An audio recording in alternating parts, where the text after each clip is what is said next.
Assalamu alaikum wa rahmatullahi wa barakatuh. Let me talk for a moment about Poland in relation to the U.S. proxy war against Europe, popularly known as the Ukraine war. As I've stated since the outbreak of the war, in my opinion, the Ukraine war is a U.S. proxy war not against Russia, but against Europe. It is the launch pad for a continent-wide destabilization project that will create conflict zone conditions across Europe.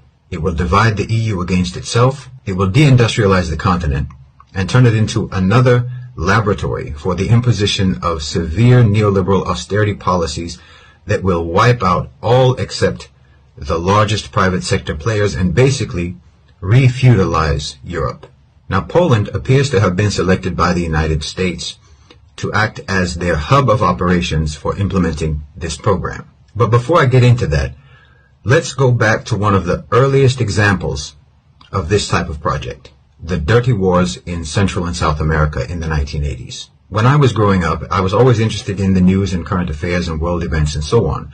And the evening news every night was dominated by stories of savagery in places like Nicaragua, El Salvador, Guatemala, and Argentina. Civil wars, death squads, abductions, torture, and all forms of brutality proliferated the entire region. Now, all of this was orchestrated out of the American Embassy in Honduras under the management of then U.S. Ambassador John Negroponte, whom locals referred to as Mr. Death Squad. Honduras had the largest U.S. embassy, it had the biggest CIA station, and the country became the staging ground for a regional destabilization project that continued throughout the 1980s. When John Negroponte was appointed the U.S. ambassador to Iraq shortly after the invasion and occupation, I fully anticipated that he would pursue the same sort of destabilization project throughout the Middle East. Now, Negroponte had a protege named Robert Stephen Ford,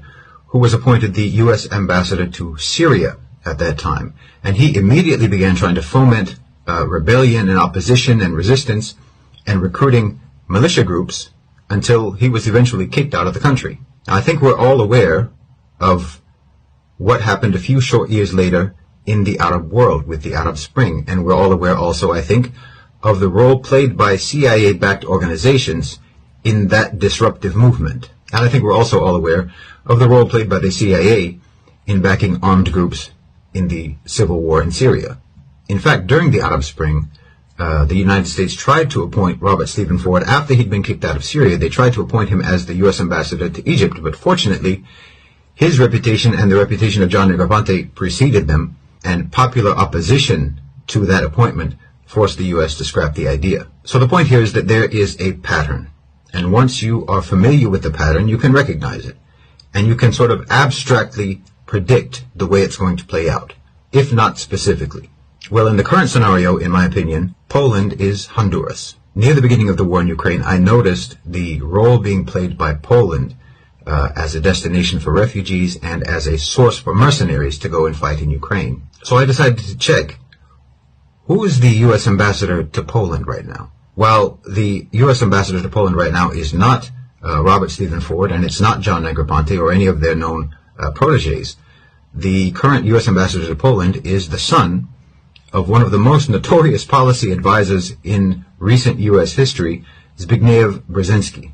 And I'm not going to make any effort to say his name correctly. Brzezinski, who was Polish, was the architect of U.S. support for the Mujahideen in Afghanistan against the Soviet Union. And he was a staunch and paranoid anti-Russian zealot. Now, Brzezinski felt that the disintegration of the EU was inevitable, and that only the perception of a threat being posed by Russia could possibly induce the Europeans to act in unison. I think a united Europe came into being out of fear. I think that entity is now on the way to a disintegration because the fear is gone. There is a certain inevitability to that. Now, if Putin starts another wave of Cold War unilateral actions, they'll probably all come back again. He also believed that there were several countries that had been admitted into the EU that never should have been admitted, namely the Eastern Bloc countries and the Baltic states. Now, I think it's safe to assume that Mark Brzezinski, the current U.S. ambassador to Poland, probably shares his father's views, and he is now in charge of coordinating the destabilization program for Europe that will see the continent split right down the middle, with America's focus of support moving from the Atlantic European states and the Central European states to the Eastern European states, with Poland as its primary client.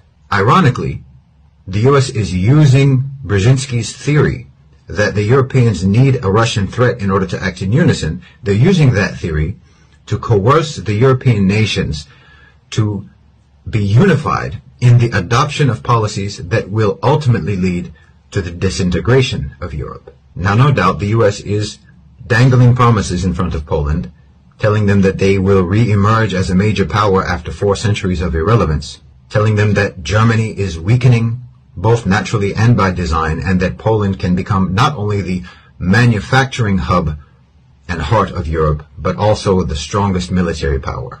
They're even hinting that Poland can become a superstate, incorporating both Lithuania and Western Ukraine into their territory. And just FYI, the suspected St. Petersburg bomber was born in Western Ukraine. So based on all of these promises, in my opinion, Poland is willingly doing America's dirty work, which, after all, they've actually been doing for quite some time. As a result of embracing their role as a destabilizing client state of the U.S., Poland will likely become a police state, and this is already happening, with American soldiers running amok in the country and Polish police telling their citizens that they have no right to arrest them, as you see here.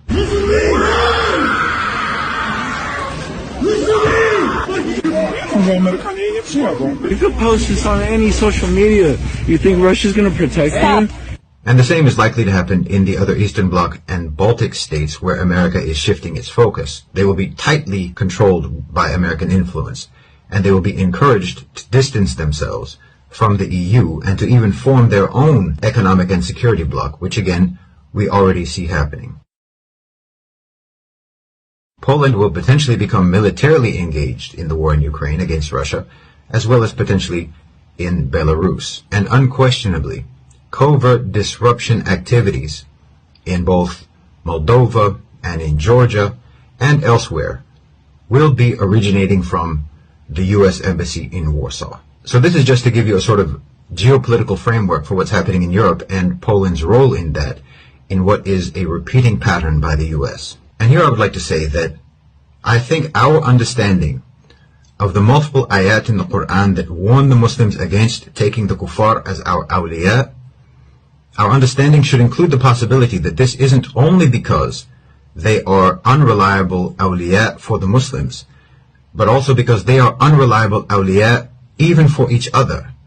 And this is because they tend to operate according to short-sighted self-interest. Their loyalty is a commodity sold for benefit, and they will willingly turn on anyone if they think it will profit them. I don't think anything could demonstrate this more clearly than what's going on in Europe, and how America has no qualms whatsoever about sabotaging and undermining the safety, the prosperity, and even the lives of Europeans, while at the same time claiming to be their best friends.